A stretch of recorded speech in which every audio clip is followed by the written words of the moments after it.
Hey everybody, it's Steven GetMoneyMyrick, and holy cow, we have some crazy updates in Idle Heroes. So crazy, I'm not working the day, and I was like, I gotta get this video out right now, get this information to you all, and give my reaction, because holy cow, these are giant changes. So let's go ahead and let's dive right in and start talking about them. So the first thing I want to cover just super quick is that there is a new Tower of Oblivion level that has our 4 current Transcendence heroes, plus the next confirmed one, Vesa, and then also has Aspen. So you can take that to mean with a pretty high likelihood that Aspen is going to be the 6th Transcendence hero that gets released. It'd be super weird of them to include all these heroes and then just throw in a random Aspen. So that's pretty exciting.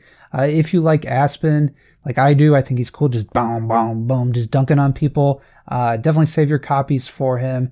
And maybe you can get rid of your DA copies or your death mode copies you were holding on to just in case, because it seems very likely that Aspen is the next Transcendence hero after Vesa. But honestly, that news is chump change compared to the giant announcement that they are going to adjust the effect of the upgrade Magic Stone Sword and adjust the shield mechanics. You can replace it for free. What does this mean? In the grand scheme of things, it means they're getting rid of cheese. It means that if you're going to cheese, Valiant and Defier, you are not going to be cheesing those modes now. They probably don't like it, and they're changing the way the Magic Stone Sword shield works. And what are these changes exactly? Well, we don't quite know right now. It's all speculation, but it seems likely that maybe in modes that last less than 15 rounds, Magic Stone Sword is actually going to be better than it currently is, so it might even be slightly better in PvP. With having this 20% of the wearer's max HP as opposed to 25% like it currently is, but it's probably going to be worse in any mode that goes past 15 rounds. So that's my guess about how it's going to work based on this wording and kind of what I'm reading and talking with some friends. But what does that mean? It means you can't cheese. So that means if you are the sad individual that went through and started building dust and started building your heroes for the cheese mode, but you didn't quite run it, that is awful. I feel so bad for you. But the good news is you can still replace your Magic Stone Sword copies for free. So that's great news by DH Games, especially for people like me. Shame on me, like that have completed it now.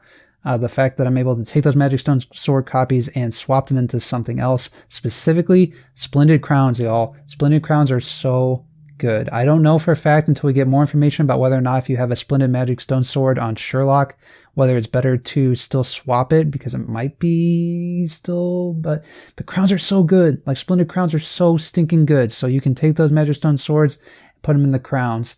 And I think it's really going to make these modes more fun, honestly. Like cheese is not actually a fun mechanic. It's a cool mechanic. It's very cool that people found a way to break the game and do these cool things. But it's not actually fun. It sucks, honestly, and the really long rounds suck. It's not a fun thing to be doing. And so what they're doing for Realms Gate and Void Vortex is they are greatly reducing the difficulty, they said.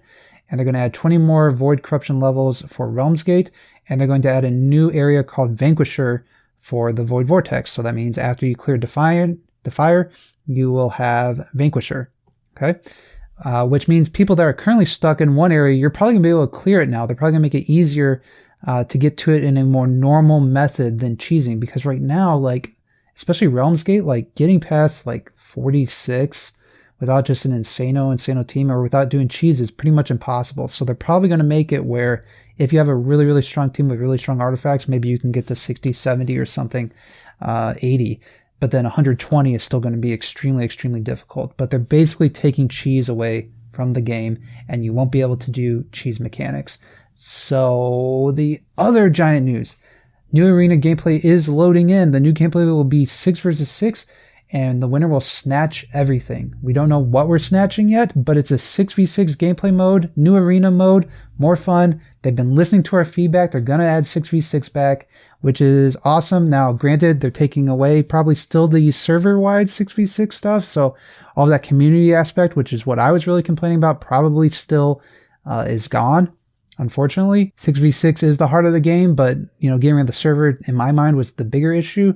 But they got new arena gameplay, so they have listened to our feedback. They maybe fully don't understand it, but in my opinion, like all these changes, I think they're pretty good.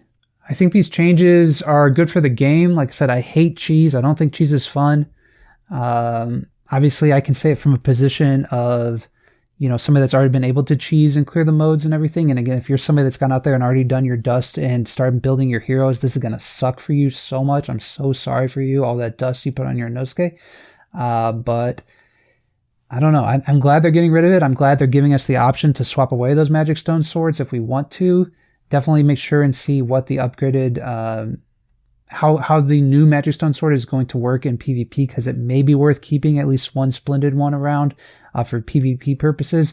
I'm very excited about getting more crowns. I'm very excited about getting more 6v6 modes. I'm very excited about getting Aspen as a transcendence hero. Again, he's the coolest hero in the game in my opinion, as far as just visually. I just love how cool he is. So overall, pretty happy. And Realms Gate and Void Vortex just being adjusted, more stuff for us to do. Realms Gate especially, like, I've just been farming 44 for like months, and it's just like, if you go to 46, it's like impossible. So, that's cool as well, because now there'll be a little bit more minutia of how you build up your heroes and where you can go and all that stuff. So I think these are good changes. I'm excited about them. I understand that it's kind of sucks that they're taking away cheese to a few people, but overall, I think it is better for the game. And I think it's nice that other people don't have to worry about, getting 8 Magic Stone Sword copies for no reason. So let me know your thoughts below. It's a little spicy. It's definitely some big announcements, but I think it's pretty exciting, and I think it's exciting that they're listening to some of the feedback. But I will see you on my next video.